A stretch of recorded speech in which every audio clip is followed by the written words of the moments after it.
فاذکرونی اذکرکم واشکروا لی ولا تکفرون۔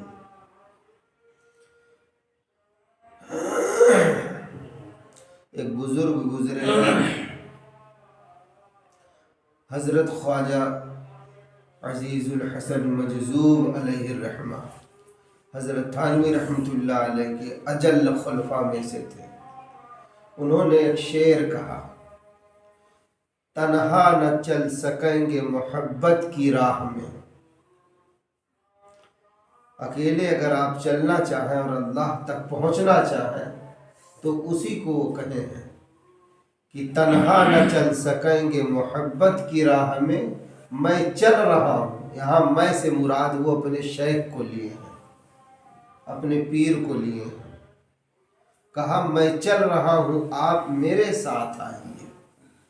یعنی شیخ چل رہے ہیں، مربی چل رہا ہے، آپ اس کی تربیت میں چلیے تو اللہ کی محبت بہت آسانی سے حاصل کر لیں گے۔ اور یہ آسانی اس لیے نہیں ہو رہی ہے کہ دو ڈکیت بیٹھے ہوئے ہیں، دو دشمن، ایک ہے نفس اور ایک ہے شیطان۔ جب بندہ اللہ کی طرف بڑھنے کے بارے میں سوچتا ہے، اللہ کی جستجو میں چلتا ہے، اللہ کا جب متلاشی ہوتا ہے اور پھر جب اس کو اللہ کا تعلق ملنے لگتا ہے، اللہ کا قرب ملنے لگتا ہے، تب یہ دونوں ڈکیت مل کر حملہ کرتے ہیں اور زبردست حملہ کرتے ہیں اور اللہ کی راہ سے بھٹکاتے ہیں۔ اس لیے بڑے کا ہونا اور بڑا بنانا بہت ضروری ہے۔ جو لوگ نہیں بناتے، اول تو وہ شک شبہے میں رہتے ہیں۔ اور حضرت مولانا پیر ذوالفقار صاحب نے یہاں تک لکھا ہے کہ جو لوگ اپنا مربی نہیں بناتے، اپنا بڑا نہیں بناتے، کسی کی تربیت میں نہیں رہتے، تو ایسے لوگ اگرچہ نیک بھی ہوں، صاحب نسبت بھی ہوں، لیکن ان کو پتہ نہیں چلتا کہ میں صاحب نسبت ہوں کہ نہیں ہوں، مجھ کو تعلق ہے اللہ سے تو کیسا ہے۔ کیونکہ یہ تعلیم تربیت نہیں لیے ہوتے، اس لیے ان کو خود خبر نہیں ہوتی۔ تو جب جو خود اپنی خبر نہ رکھتا ہو، وہ دوسرے کی خبر کیا لے گا، کیا کرے گا؟ اس لیے ضروری ہے کوئی بڑا بنایا جائے، اس کی تربیت میں رہا جائے اور اس سے تعلیم لی جائے۔ انشاءاللہ اس سے ہمیں آپ کو اللہ کی معرفت، محبت بڑی آسانی سے نصیب ہو جائے گی۔ اللہ رب العزت کہتے ہیں فَاذْكُرُونِي أَذْكُرْكُمْ، تم مجھے یاد کرو میں تمہیں یاد رکھوں گا۔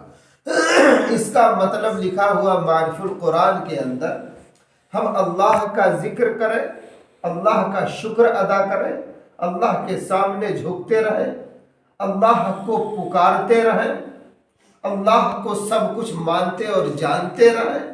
جب ہم یہ کریں گے تو اللہ پاک جو کہہ رہے ہیں یاد رکھوں گا، یہاں یاد رکھوں گا مراد سے ہے کہ میں تمہیں اپنی نعمتوں سے نوازوں گا انشاءاللہ۔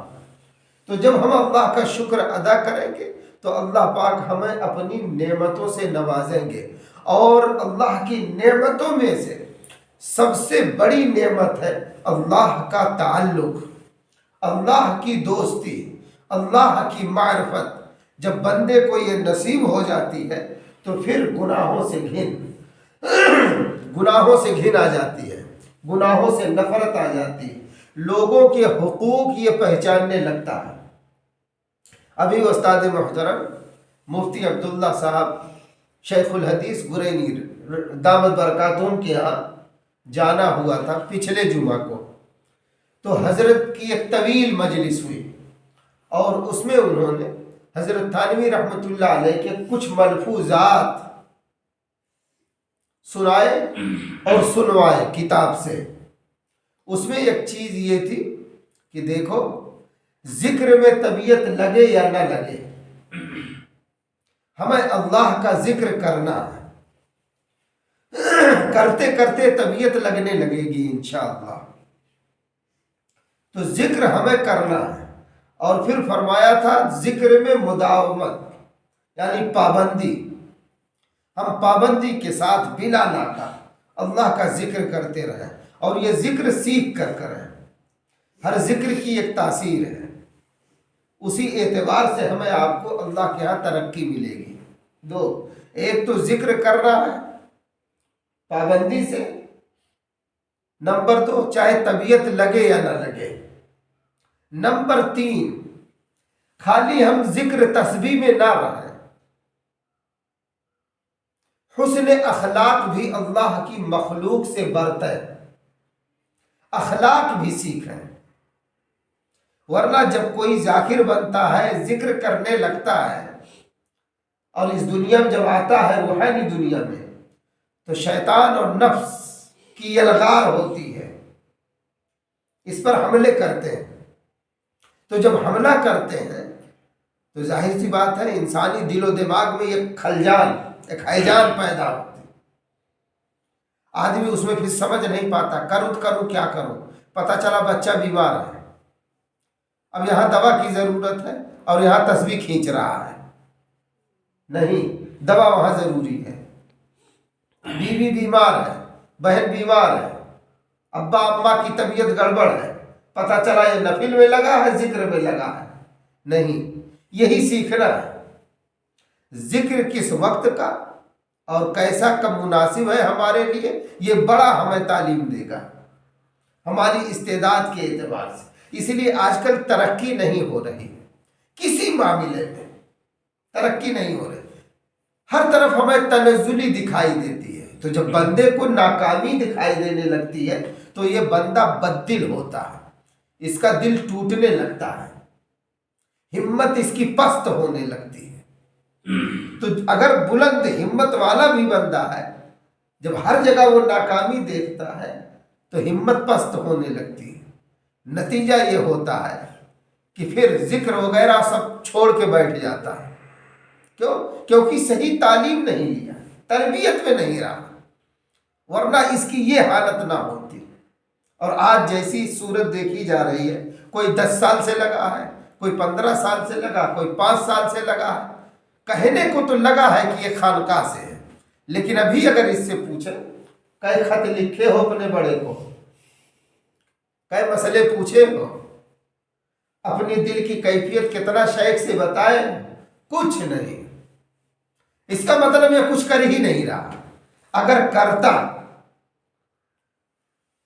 حضرت ابو سفیان غالباً ثوری یا کوئی اور رحمت اللہ علیہ فرماتے ہیں، احوال و کیفیات کا ورود اسی بندے کے قلب پر ہوتا ہے۔ یہ امداد السلوک میں بات لکھی ہے، احوال و کیفیات اسی بندے کے قلب پر اور اسی بندے کے دل پہ ورود ہوتا ہے جو ذکر اذکار کی پابندی کرتے ہیں۔ اب ہم لوگ دیکھ لیں کتنی پابندی کرتے ہیں۔ اب اگر کوئی کیفیت ہوتی بھی، ہاں کبھی ایسا ہوتا ہے کبھی پابندی کیے کبھی نہیں کیے ہیں، ایسی صورت میں کبھی کبھی اگر ورود ہوتا ہے کیفیات کا تو ایسا بندہ اپنی کیفیت کو پھر تھام نہیں پاتا، روک نہیں پاتا، وہ چاہے جس سے کہنے لگتا ہے، پھر اس کے اثرات نکلنے لگتے ہیں۔ اس کو ساری کیفیتیں، ساری اپنی حالتیں اپنے بڑے کو بتانی ہے، اپنے شیخ کو، اپنے مربی کو۔ انہی حالات کو دیکھتے ہوئے، کیفیات کو دیکھتے ہوئے مرشد تعلیم دیتا ہے، پھر ترقی ملتی ہے انشاءاللہ۔ تو ہمیں آپ کو چاہیے، اللہ پاک کہہ رہے ہیں تم مجھ کو یاد کرو، میرا ذکر کرو، میری یادیں اپنے دلوں میں تم بساؤ، میں تمہیں اپنی نعمتوں سے نوازوں گا۔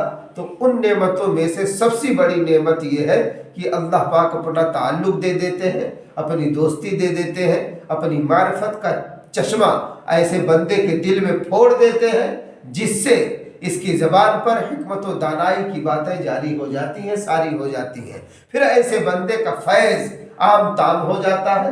اللہ پاک اپنی مخلوق کے دلوں میں ایسے بندے کی محبت ڈال دیتے ہیں۔ حضرت جبریل علیہ السلام کو بلاتے ہیں اور کہتے ہیں اے جبریل فلاں ابن فلاں سے میں محبت کرنے لگا ہوں، تم بھی محبت کرو اور اعلان کر دو زمین میں بھی اس کی مقبولیت عامہ تامہ رکھ دو۔ سبحان اللہ۔ ہم لوگوں کو چاہیے اپنے آپ کو ایسا بنائے، اور بندہ بنتا ہے کب؟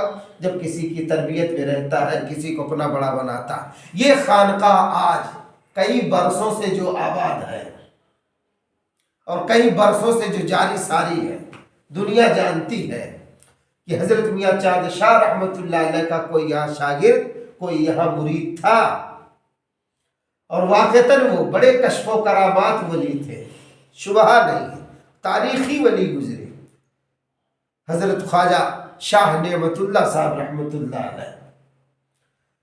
پھر ظاہر سی بات ہے جب ان لوگوں نے اپنے آپ کو قربان کیا تب اللہ مہربان ہوا۔ ہم آپ بھی اپنی قربانی دیں، وقت دیں، ذکر اذکار میں، تلاوت میں، مراقبے میں، اور یہ ساری چیزیں سیکھ کر کریں، انشاءاللہ فائدہ ہوگا، نفع ہوگا۔ دعا فرمائیے اللہ پاک ہم سب کو کہنے سننے سے زیادہ عمل کی توفیق دے دے۔ وما علینا الا البلاغ۔ سبحان اللہ و بحمدہ، سبحانک اللہم و بحمدک۔